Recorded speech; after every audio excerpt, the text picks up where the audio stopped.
Hello అండి. అందరూ ఎలా ఉన్నారు? నా పేరు Swapna. Welcome to my channel. ఇవాళ నేను మీకోసం ఈజీగా త్వరగా అయిపోయే చికెన్ ఎలా చేసుకోవాలో చూపిస్తున్నానండి.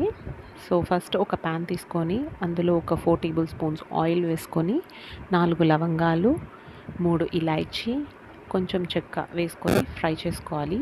అవి ఫ్రై అయ్యాక ఒక పెద్ద ఆనియన్‌ని చిన్న ముక్కలుగా కట్ చేసుకొని ఆయిల్‌లో యాడ్ చేసుకొని ఫ్రై చేసుకోవాలండి. ఆనియన్స్ బాగా బ్రౌన్‌గా ఫ్రై అవ్వాలి. సో, మీలో ఎవరైనా ఫస్ట్ టైం నా ఛానల్ చూస్తున్నట్టయితే కనుక please like, share and subscribe. మీరు లైక్ చేయడం వల్ల నా వీడియో ఇంకా చాలామందికి వెళ్తుందన్నమాట. సో, ఆనియన్స్ వేగేటప్పుడు కొద్దిగా ఉప్పు, పసుపు వేసుకొని ఫ్రై చేసుకోవాలి. అవి కొద్దిగా ఫ్రై అయినాక పచ్చిమిరపకాయలు, కరివేపాకు వేసుకొని బాగా ఫ్రై చేసుకోవాలి. అది కూడా ఫ్రై అయినాక ఒక స్పూన్ అల్లం వెల్లుల్లిపాయ పేస్ట్ వేసుకొని పచ్చివాసన పోయేదాకా ఫ్రై చేసుకోవాలండి. ఒకసారి పచ్చివాసన పోయిన తర్వాత చికెన్ని యాడ్ చేసుకొని కలుపుకోవాలి. ఇది మేము కాల్చిన చికెన్ తీసుకున్నామండి. ఇది చాలా టేస్టీగా ఉంటుంది. నార్మల్ చికెన్ కంటే దీని టేస్ట్ డిఫరెంట్గా ఉంటుంది. మీలో ఎవరైనా ట్రై చేసిన వాళ్ళు ఉంటే కనుక ప్లీజ్ కమెంట్ చేయండి. ట్రై చేయని వాళ్ళు ఉంటే కనుక ఒకసారి ట్రై చేసి చూడండి. చాలా టేస్టీగా ఉంటుందన్నమాట. సో, అలా చికెన్ యాడ్ చేసుకున్న తర్వాత కొంతసేపు మసాలాల్లో కలుపుకోవాలి. కలుపుకున్న తర్వాత మూత పెట్టుకొని హై ఫ్లేమ్లో ఒక 10 మినిట్స్ ఉడికించుకోవాలండి. ఆ 10 మినిట్స్ ఉడుకుతున్నప్పుడు మధ్య మధ్యలో తీసుకొని కలుపుకుంటూ ఉండాలి. లేదంటే అడుగంటేస్తుంది కదా! సో, అప్పుడప్పుడు తీసుకొని ఇలా కలుపుకుంటూ ఉండాలన్నమాట. ఇలాగ 10 మినిట్స్ హైలో ఉన్న తర్వాత చికెన్ ఆటోమేటిక్గా వాటర్ అనేది వదిలేస్తుంది. వాటర్ అనేది వదిలేసిన తర్వాత అది ఆ వాటర్‌లోనే చికెన్ ఉడికిపోతుందనమాట.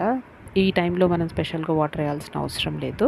సో, ఇలా మొత్తం వాటర్ అంతా బయటకొచ్చేస్తుంది 10 మినిట్స్ తర్వాత. ఆల్మోస్ట్ 70% చికెన్ ఉడికిపోతుంది ఇక్కడే.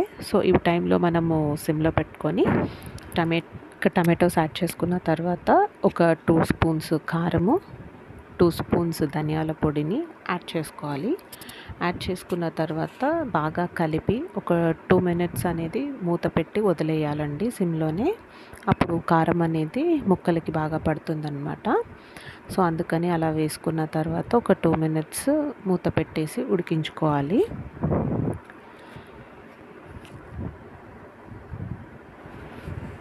ఇక్కడ మనము ఇందాక ఆనియన్స్ వరకే సాల్ట్ వేసాం కాబట్టి ఇప్పుడు ముక్కలకి గ్రేవీకి సరిపడా సాల్ట్ కూడా యాడ్ చేసుకొని ఒక గ్లాస్ వాటర్ పోసుకొని కలుపుకొని మూత పెట్టేసి మీడియం టు హై ఫ్లేమ్లో ఒక 15 మినిట్స్ ఉడకనివ్వాలి.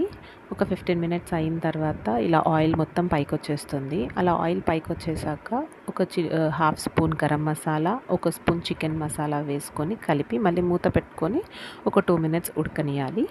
ఒక 2 మినిట్స్ అయిన తర్వాత ఇంకా మన చికెన్ రెడీ అయిపోయిందండి.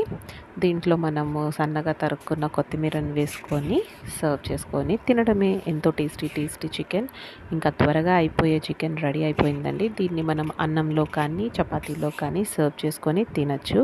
థ్యాంక్స్ ఫర్ వాచింగ్ అండి. బాయ్.